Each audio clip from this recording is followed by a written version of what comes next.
Hi there, welcome to another session. I wanted to kind of pick up where we left off last time on that kind of gospel chops idea. It seemed to me, the more I worked with students who were interested in this kind of drumming, that I could sort of reuse some old ideas, just sort of throw them out there a bit more. And this seemed to kindle the students' interest. So I thought I'd share this with you, some of the successes I've had in these kind of lessons. For example, I think last session we looked at groups of 8, which we then turned into triplets. A recurring Drumsense theme is groups of, whatever pulse you're playing. And if you're playing a figure that's in a 3 pulse, you can play it as a 4 pulse. So if you're playing a triplet figure, you can play it as 16ths. And the other way round. So with the groups of 8 last time, we took groups of 8 in a 4 feel and turned them into a triplet feel. We'll look at some groups of 6. Again, as last session, I've got a twin pedal, but I'm only going to use the right foot pedal for this. So I'm looking at groups of 6 like this, which we're going to play in a triplet feel. 1, 2, 3, 4. But a nice orchestration that I've been using in these lessons is across the hi-hat and onto the tom. This is not a new idea for me. This is something that I've sort of worked on years and years and years ago. But I don't use it very much. But I showed this to a couple of students, and they kind of really, eyes kind of really lit up and said, oh yeah, that's the kind of thing. So what I'm doing is I'm playing the right hand moving from hi-hat to high tom, left hand staying on the snare, which produces a little bit of a backbeat. The bass drum's at the end. So the triplet feel, 1, 2, 3, 4.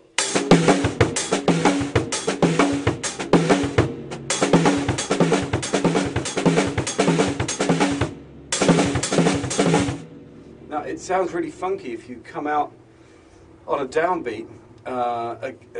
Again, referring to the last session, one of the things we looked at was the fact that there's 2 bass drum notes at the end, which means you have to play 3 bass drum notes to get back into the groove.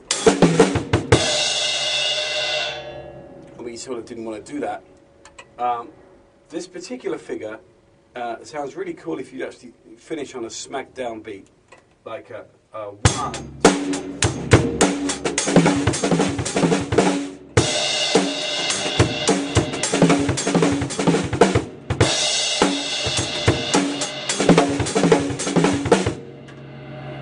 I'll do it a bit faster, and I'll start a bit earlier.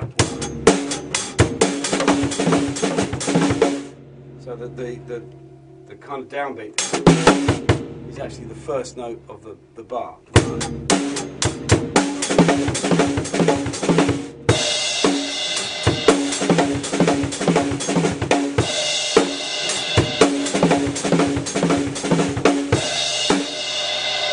So I'm actually coming out.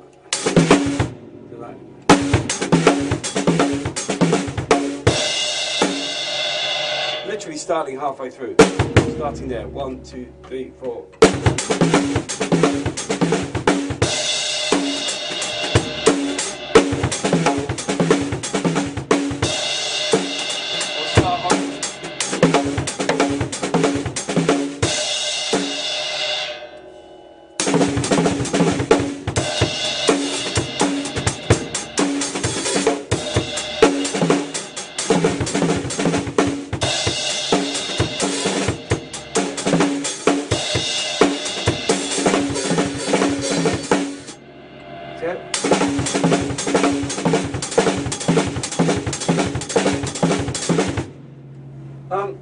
Being the sort of person I am, I'm seeing my hands going in that direction, so I'm thinking of coming back in that direction.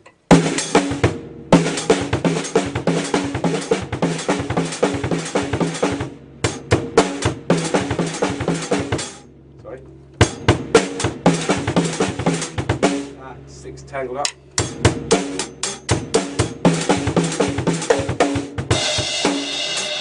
Starting early. 1, 2, 3.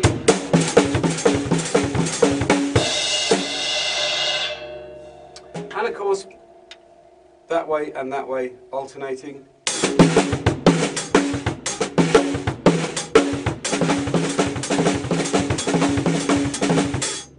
Okay.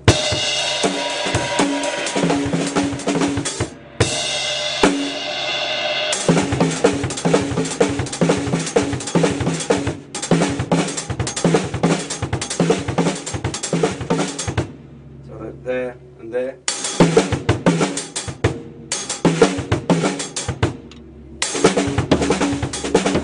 Okay, down the kit, back up the kit.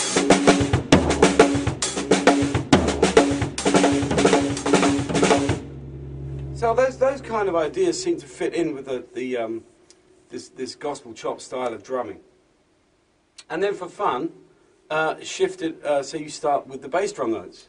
So we get. So I'm going 1, 2, 1, 2, 3, 4.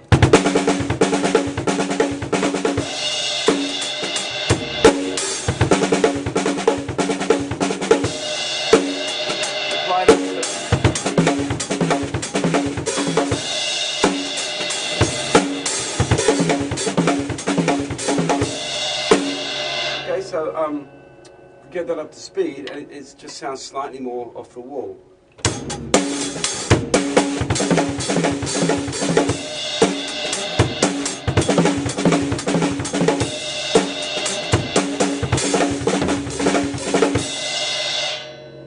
Okay, and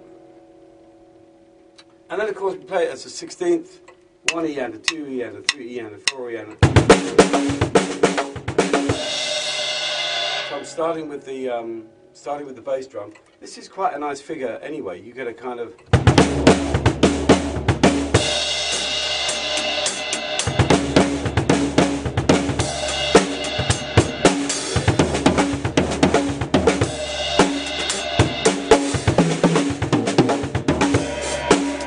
Speed that up a bit.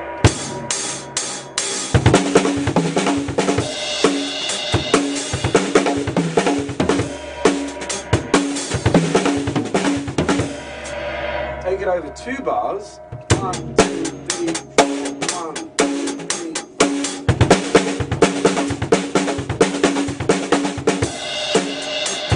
Just come out on 1 note. Sorry.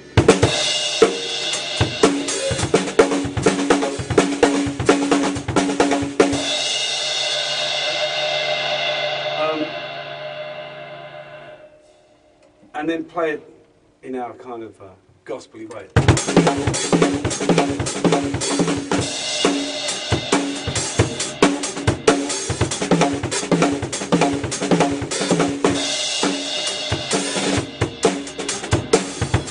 Sorry.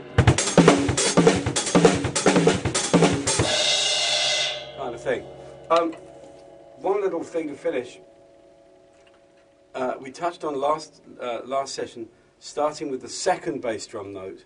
So you, if you're playing in a triplet, you could come out like this.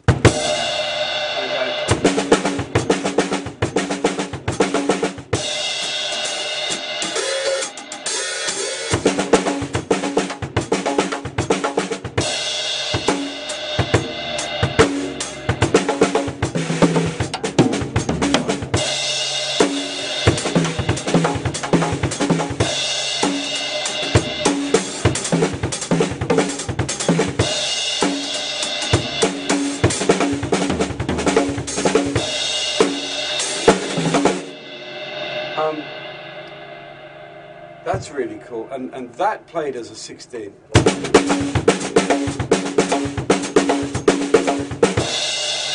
It's a really nice figure. So you start with 1 bass drum note, so that you're going in 16th feel, 1 E and a 2 E and a 3 E and a 4 E.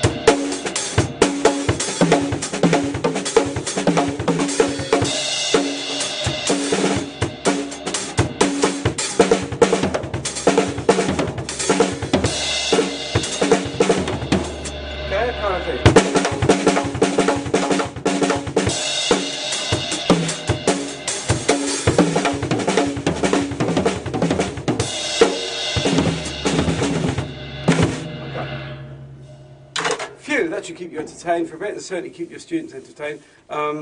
As I sit here and speak, I've got 2 students working on this, one of whom is a particularly good student, and he's finding this a real pleasant kind of struggle to keep where beat 1 is. Of course, the real hard thing with this is keeping time here. So persuading your student to put the effort in to keep the left foot going, which is a whole other ball game. So have fun with that.